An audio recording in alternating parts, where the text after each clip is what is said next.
La position la plus favorable, adoptée par la majorité des bébés au moment de l'accouchement est la présentation par le sommet de la tête. Par cette position, il fait son entrée dans le monde la tête fléchie, avec le menton plaqué sur la poitrine. Cette configuration est la meilleure car dans tous les cas, il arrive facilement dans le monde. Pour ceux qui observent et réfléchissent bien, il y a un signe en cela, dans l'acte d'adoration, cette position correspond à la posture de la prosternation. C'est la position au cours de laquelle toutes les supplications de l'esclave sont enclins à l'acceptation.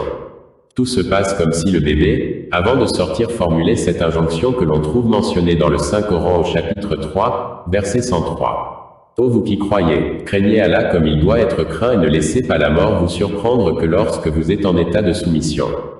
Le bébé, croyant en sa mère, témoigne sa soumission en mettant fin à sa vie fœtale.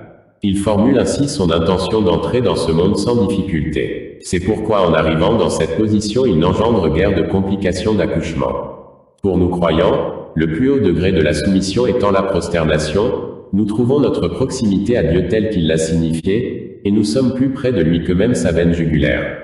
Le Saint-Coran, chapitre 50, verset 17. Comparé à la venue au monde du fœtus, notre entrée dans l'au-delà devrait être facilitée par cet acte. Allah ne manque pas de nous enseigner à travers sa création.